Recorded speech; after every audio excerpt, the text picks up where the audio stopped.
everybody. I hope you had a fantastic spring break and you were able to enjoy not having to work on your classes, at least not mine.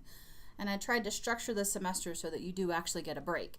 But that means that we have to go way back to 2 weeks ago to wrap up our discussion. So that's what we're going to do right now. And actually, it should be a pretty quick wrap up.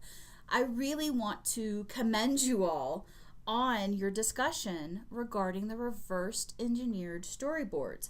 Probably one of the best things that came out of the discussion was the sharing of tools. On screen, you'll see two different examples of tools and methods chosen by your peers. One actually took advantage of Google Drawings, and I thought that was probably one of the most unique applications I've seen of Google Drawings. But then in the discussion itself, there were different websites and templates that were mentioned and shared among the class.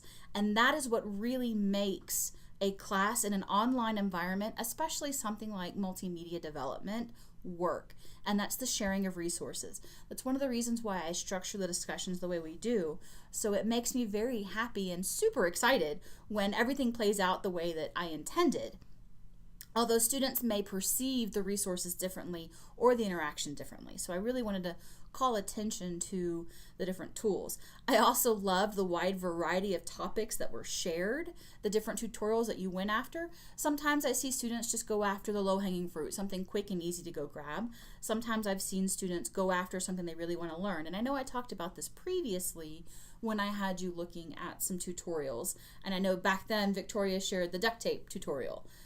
It's a different story though when we transition from watching a tutorial and learning from it into thinking about how was that designed? How did they put this together? And that's where storyboards really come in handy.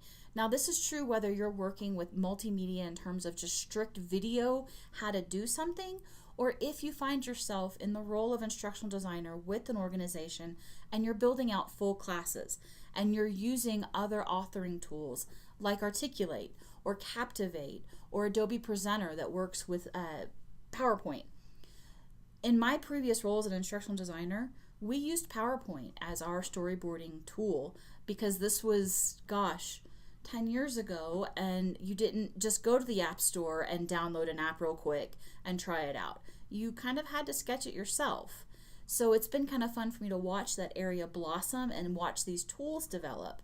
But I still go back to using PowerPoint from time to time as my storyboarding tool, where the slide can give me a gist of what needs to be happening in the course at this time. And I can have a box on there for any audio narration that needs to be recorded. I can refer to a script number or an external file. In the actual notes or comments section of the slide, I can put other information if I need to get copyright permission for a resource. So storyboarding becomes a huge part of your work as an instructional designer and as a video designer, a multimedia designer, any kind of design.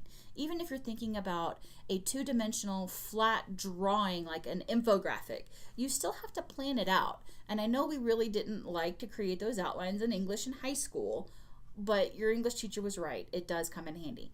And that's one of the reasons I wanted you to look at tutorials and videos and reverse engineer it, because that has proven to be an interesting mechanism to get you thinking about all the different aspects. So that said, let's take a look at this week's topic. Use the on-screen navigation to access another section of this week's overview.